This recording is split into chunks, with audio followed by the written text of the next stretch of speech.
Assalamualaikum warahmatullahi wabarakatuh. Mari kita dukung dakwah digital di Masjid Iqomah UIN Sunan Gunung Jati Bandung dengan subscribe, like, dan komen. Terima kasih. Wassalamualaikum warahmatullahi wabarakatuh.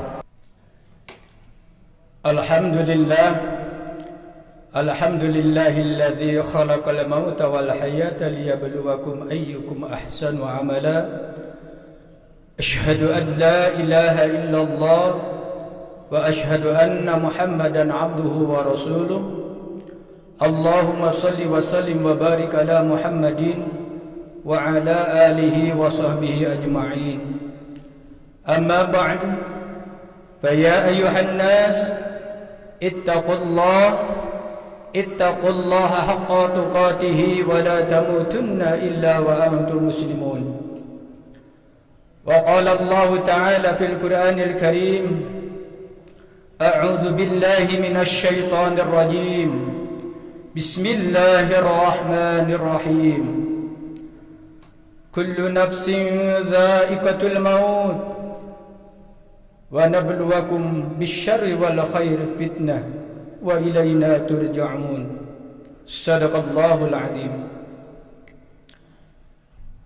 Puji serta syukur marilah kita panjatkan kehadirat Allah Subhanahu wa taala yang telah memberikan kenikmatan kepada kita, sehingga dengan kenikmatan itu alhamdulillah pada saat ini, Jumat ini, kita bisa melaksanakan ibadah yang diperintahkan oleh Allah Subhanahu wa taala, yaitu ibadah Jumat. Mudah-mudahan kita mengharap kepada Allah Jumat hari ini dan Jumat-Jumat sebelumnya, ibadah yang wajib yang lainnya dan juga ibadah-ibadah sunnah yang lainnya yang telah kita laksanakan, semoga amal itu merupakan, dicatat oleh Allah, merupakan amal soleh untuk bekal kita ketika kita hidup di dunia, dan juga bekal kita manakala kita dipanggil oleh Allah Subhanahu wa taala untuk mempertanggungjawabkan selama kita hidup di dunia, dari mulai balik sampai akhir hayat. Salawat serta salam marilah kita curahkan kepada junjungan kita, Nabi besar, Habibana wa Nabiyana Muhammad sallallahu alaihi wasallam.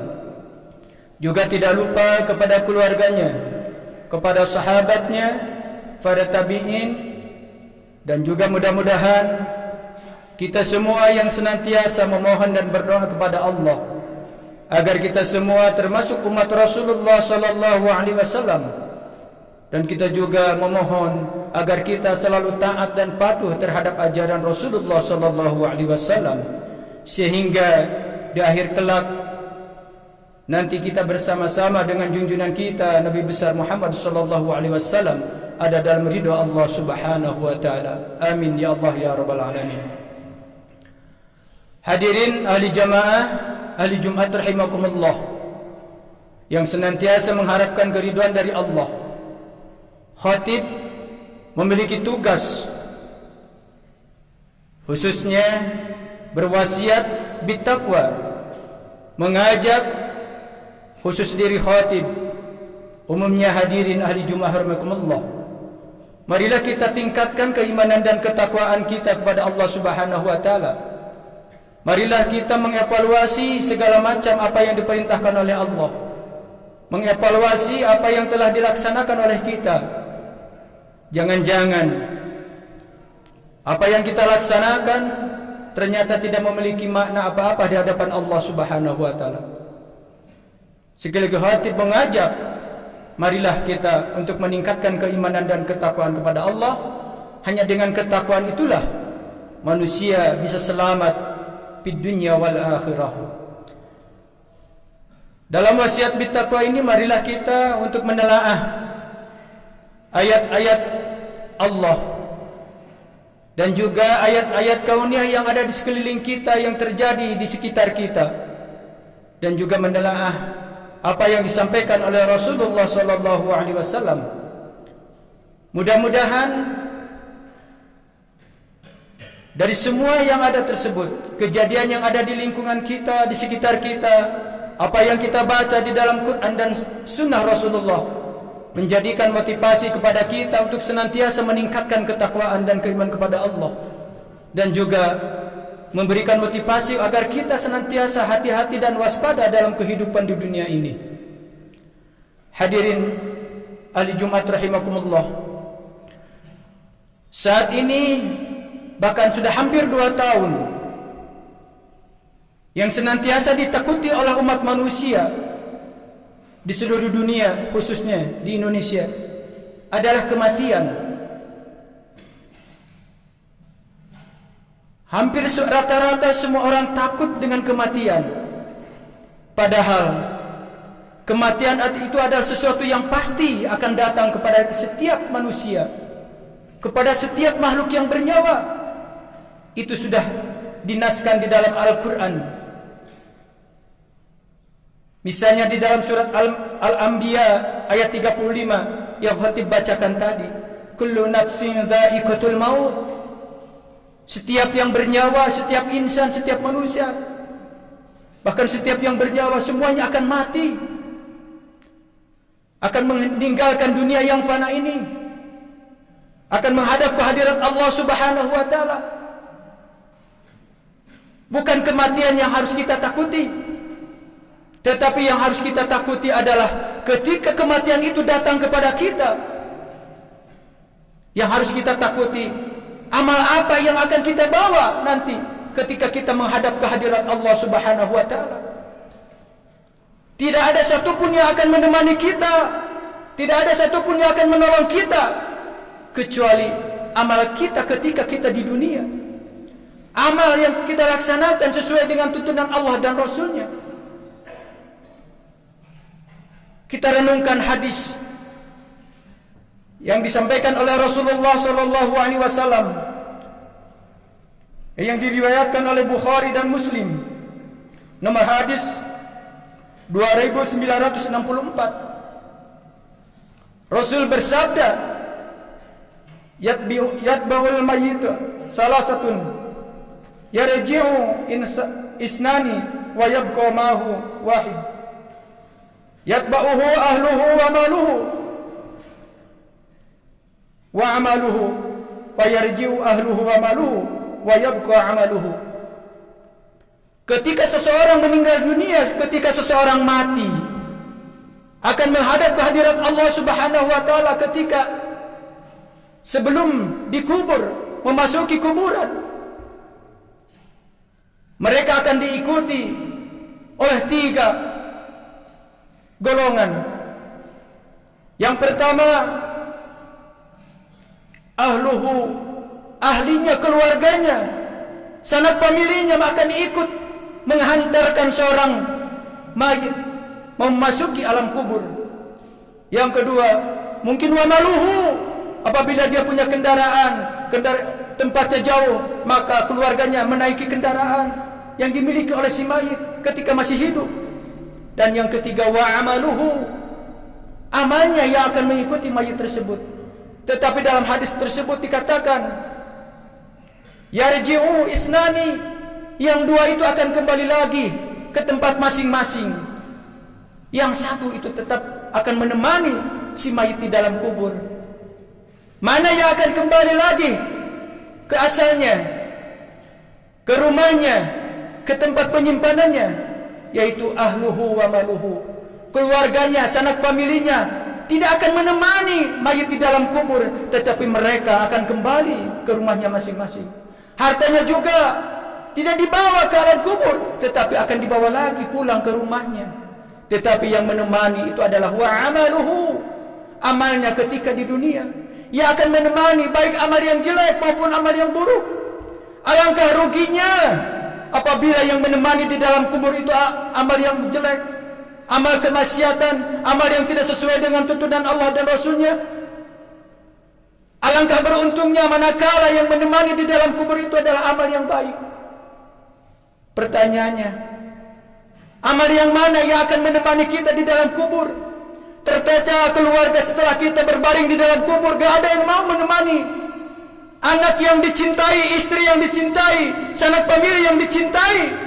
Gak ada satupun yang ingin menemani tidur kita berbaring dalam kubur. Semuanya kembali. Tapi tadi yang akan menemani kita adalah amal. Dan mudah-mudahan amal yang akan menemani ketika kita berada di dalam kubur adalah amal kebaikan. Manakala kita mengerjakan amal itu ketika masih hidup, amal yang baik kita kerjakan, amal yang buruk kita jauhi. Insya Allah amal-amal yang baik itu akan menemani kita, dan kita akan menunggu sampai datangnya hari akhir dalam kebahagiaan. Untuk itu mari kita mengevaluasi. Jangan-jangan amal yang kita lakukan tidak memiliki makna apa-apa di hadapan Allah Subhanahu wa taala. Karena kita melaksanakan amal tersebut hanya sekedar melaksanakan kewajiban. Malu oleh yang lain apabila kita tidak melaksanakannya. Contohnya misalnya, mohon maaf, ketika panggilan azan, apa yang kita lakukan? Padahal dalam hadis yang lain, ketika azan berkumandang, maka Allah membuka pintu langit, maka Allah mengabulkan setiap doa yang disampaikan oleh hambanya. Tetapi saat ini, kadang-kadang dengan panggilan azan untuk melaksanakan kewajiban, mereka leha-leha, mereka santai-santai.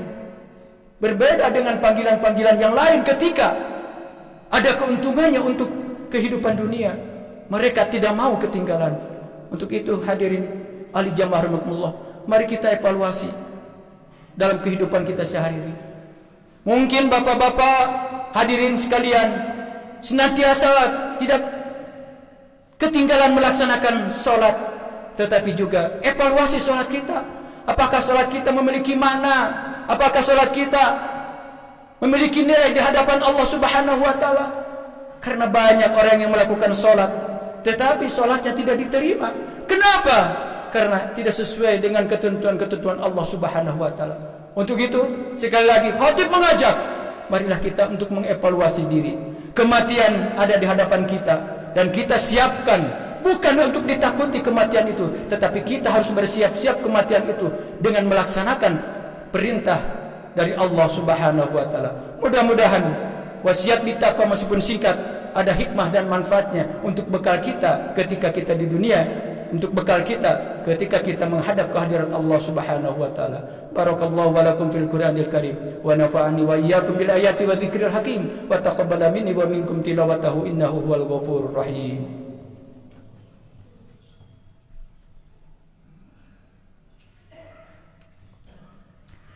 Bismillah, alhamdulillah, wa la hawla wa la quwwata illa billah. Ashhadu an la ilaha illallah wahdahu la syarika lah, wa ashhadu anna Muhammadan abduhu wa rasuluhu man la nabiyya ba'da.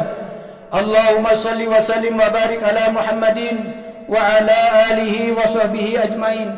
Amma ba'du, fa ya ayuhan nas ittaqullah haqqa tuqatih wa la tamutunna illa wa antum muslimun. Wa qala Allah ta'ala fil Qur'anil Karim, a'udzu billahi minasy syaithanir rajim. Inna Allah wa malaikatahu yusalluna 'alan nabi ya ayyuhalladzina amanu sallu 'alaihi wa sallimu taslima. Allahumma salli wa sallim wa barik wa sallim ajmain amin. Allahumma ighfir lil mu'minina wal mu'minat wal muslimina wal muslimat al ahya'i minhum wal amwat innaka sami'un qaribun mujibud da'wat wa qadiyal hajat bi rahmatika ya arhamar rahimin. Allahumma arinal haqqa haqqa warzuqna ittiba'ah wa arinal batila batila warzuqna ijtinabah. Rabbana zalamna anfusana wa in lam taghfir lana wa tarhamna lanakunanna minal khasirin. Rabbana atina fid dunya hasanah wa fil akhirati hasanatan wa qina adzaban nar. Ibadallah, innallaha ya'murukum bil 'adli wal ihsani wa ita'i dzil qurba. Astaghfirullah wa lakum.